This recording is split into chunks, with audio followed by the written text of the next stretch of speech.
વિભાજિત ગ્રામ પંચાયતોમાં પ્રધાનમંત્રી આવાસ યોજનાના સર્વે બંધ સંબંધિત રજૂઆત।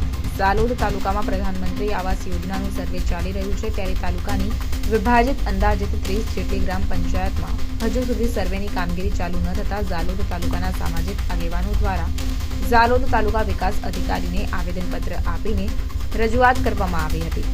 ઝાલોદ તાલુકાની કેટલીક પંચાયતોમાં સર્વેની કામગીરી ચાલુ જ નથી કરવામાં આવી, જેમ કે કદવાલની વિભાજિત પંચાયતો, કાળી મહુડીની તેમજ ગામડી જેવી ઘણી પંચાયતોમાં સર્વેની કામગીરી ચાલુ કરવામાં આવી નથી। તો આ પંચાયતોને વહેલી તકે સર્વે ચાલુ કરવામાં આવે અને તારીખ પૂર્ણ થાય તે પહેલા સર્વેની કામગીરી પૂર્ણ કરવા રજૂઆત કરવામાં આવી। हमारा जो आवास में सर्वे चाली रही है, आवास में सर्वे अंदर अमुक एवं पंचायत अंदर हजू आवास में सर्वे शरू नहीं करवा। नवी पंचायत, हाँ, नवी विभाजित पंचायत है અને જે વિભાજિત નથી તેમ છતાં અમુક પંચાયતમાં કાળી મોગરી જેવી પંચાયતમાં હજી પણ ચાલુ નથી કરવાનું। જે સર્વે તારીખ પૂર્ણ થાય એની પહેલા સર્વે ચાલુ કરવામાં આવે અને જે સર્વે ચાલી રહ્યું છે એમાં જે ફંડિંગ પૈસા ઉઘરાવવામાં આવે 500, 1000, 200 કે 2000 ઝૂંપડપટ્ટા તમને અપાવી તો એ પણ બંધ કરવામાં આવે એવી અમને રજૂઆત છે। અને વહેલી તકે સર્વે કરવામાં આવે તો ગરીબ લોકોને જે મજૂરી માટે બહારથી અહીંયા આવ્યા છે એ લોકોને પણ એમનો સમય બચી રહે એના માટે આપને રજૂઆત કરી।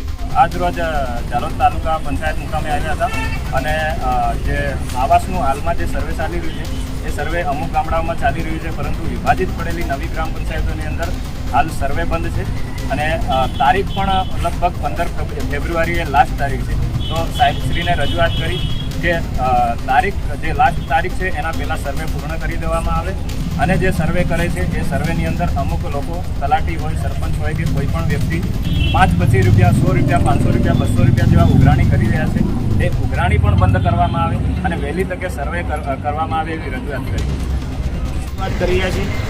27 જેટલી જે ગ્રામ પંચાયતો આવેલી છે, આ ગ્રામ પંચાયતોની અંદર અત્યારે જે પ્રધાનમંત્રી આવાસ યોજનાની સર્વેની કામગીરી હજી સુધી ચાલુ કરવામાં નથી આવી, તો તાત્કાલિક ધોરણે સર્વે કરવામાં આવે એવી અમારી રજૂઆત છે। સાથે અલગ અલગ ગ્રામજનોની એવી પણ રજૂઆત છે કે જ્યાં પણ સર્વે કરી રહ્યા છે ત્યાં કંઈક પૈસા લેવામાં આવે છે, તો આ પણ જે પૈસા લેવામાં આવે જવાબદાર અધિકારીઓ દ્વારા એ પૈસા ન લેવામાં આવે એના માટે રજૂઆત છે।